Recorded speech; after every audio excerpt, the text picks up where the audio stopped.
So USC has been my dream school for the past 6 years, and I got in early, so I just kind of wanted to break down what I did before, during, and after my application process during my senior year to help the upcoming seniors with their application process. In this video, I'm really just going to break down what I did during senior year, but if anyone is interested in what I did before senior year, I can break that down in another video. So I obviously applied early, and I've heard a lot of confusion as to whether or not that's actually beneficial. From what I have a solid understanding on, at least what I think is a solid understanding, USC does prioritize those who apply early. So my suggestion is that if you are ready and you can apply early, I would apply early. So for the Common App, I actually started that junior year, and I just started filling out my parents' info, all of that stuff, junior year, and I started filling out some of my extracurricular info so that I could just get that in, and then obviously I edited that throughout senior year and kind of just changed a couple things, but I had actually started junior year and throughout the senior year. For the extracurriculars, I'm actually going to break that down into a couple different pieces because I think there's a lot to the extracurricular section because it just really shows who you are as a student. I think one of the most important things with your extracurriculars is making sure that you have quality over quantity. Choose a couple clubs that you did really well in, or a sport that you did really well in, and you actually made improvements upon it, or you had an impact upon the program, rather than just a bunch of things, just like a bullet point list of things that you did bare minimum in, just to kind of show that you have commitment, you have drive, you have all of those things that a college is looking for. I think another really big part of extracurriculars is the wording you use when describing what you did in the club and what the club's main focus was. You want to use really power-driven words. Instead of saying something like, I was in Model UN, you want to say something like, I organized weekly meetings for Model UN, or just something to show you had leadership or power or drive to make change in a club. Another thing I think is so important with extracurriculars is making sure that you have variation. When I say variation, I mean you have more than one type of extracurricular. Like, they're not all just debate, they're not all just sport, they're not all just art. You have some intention behind what you're doing, because if you have like a wide variety, it kind of shows colleges that you have an open mind, that you can be more creative, you can have some critical thinking skills, and you're open to trying and exploring new paths and new possibilities. And I think that's not so much about writing in the college application, but about just your general choices with extracurriculars. Is just being intentional.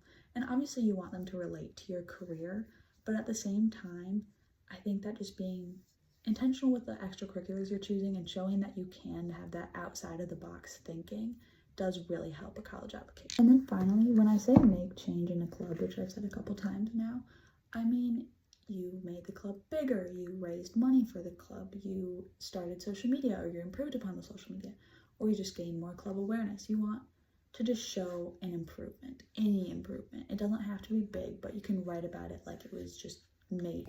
Now back from the extracurriculars, I wanted to talk about GPA. So USC is obviously a highly competitive school, but you do not need a perfect GPA. My GPA was far from perfect, and I still got in, and I got in early. So I think that that's something to definitely focus on. Is obviously you don't want a million C's and D's on your transcript, but a B or an A- is not gonna be the end of the world, and you really need to focus on who you are as a person rather than your grades.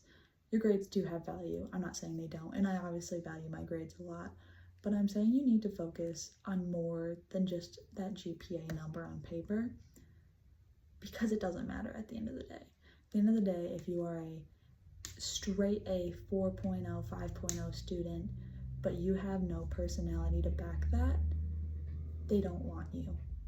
If you have maybe a 3.8, a 3.75, 3.9, 4.9, you know, somewhere in there, you don't necessarily get denied because of it, because they're looking at more than just the number on paper. Everybody applying has that same perfect GPA, which means they almost stop looking at it. So I think GPA is just something to kind of touch on. It doesn't need to be perfect,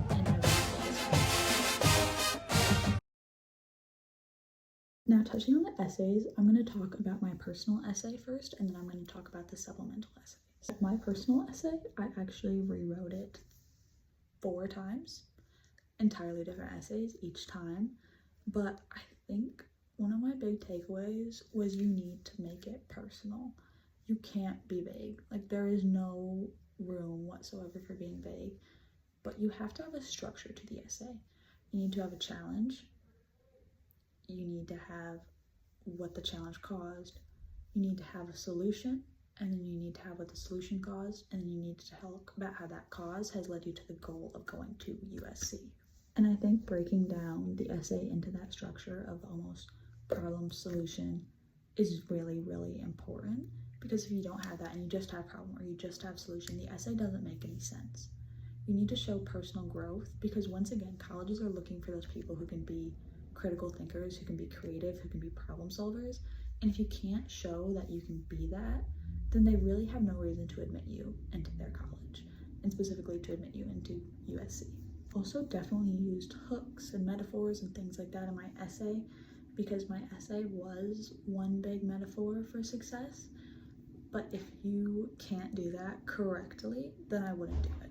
Because if you can do it in a way that shows personal growth, then I think it's beautiful. But if you can do it in a way where college readers are going to have to decipher it for a really long time, they're not going to, because they aren't going to spend that much time on your application. I think I looked it up and the stat was about 8 minutes per application. So you need to have something snappy and quick, and something that will grab the reader's attention and that they will understand.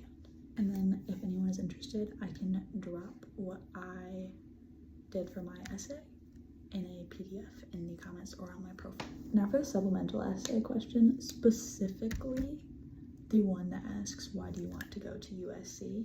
You need to have done your research. When I wrote my supplemental essay question, I did a deep dive into all of the professors who taught the major that I wanted to go into, and I took notes, I wrote about them in the essay. I made sure that I was interested. I told USC that I was interested, and then I backed it with proof. I think if you can also find a program that really interests you that USC specifically offers that another school doesn't offer. For example, I wrote about their international exchange program because I thought that it was a lot better than a lot of other schools, and I had been really interested in that from the very start. And so if you can find a program that interests you that USC does better, then you should also write about that. And that's all I have to say actually about the actual application itself. If anyone has any questions on more specific topics of the application, I can definitely answer that. But now I want to talk about what I did after. So I submitted my application in November, and then I think December, about a week or 2 before Christmas, I emailed my admissions counselor. So you can find your admissions counselor by going onto the website, and I think you search your state and then the city that you live in, and it will give you the specific admissions counselor who's going to be reading your application. And once you find them, you should be able to find their information, and their email will be provided. And once you have that, you need to email your admissions counselor. This email will really get your name out there. It'll get them thinking about you. It'll show that you're interested, and it'll just be a really beneficial step in setting you apart from the other applicants. But I can also drop my actual email that I sent. But usually you're just asking a question, you're showing your interest, you're following up. Don't email them and just say, I want to go to USC. You need to email them with a question, a comment, a concern, something to show that you are really invested in USC. And that's actually about all I have for this video. If anyone's interested in what I did before senior year, or what I did after I got in, or any specifics on my application, I can definitely drop it.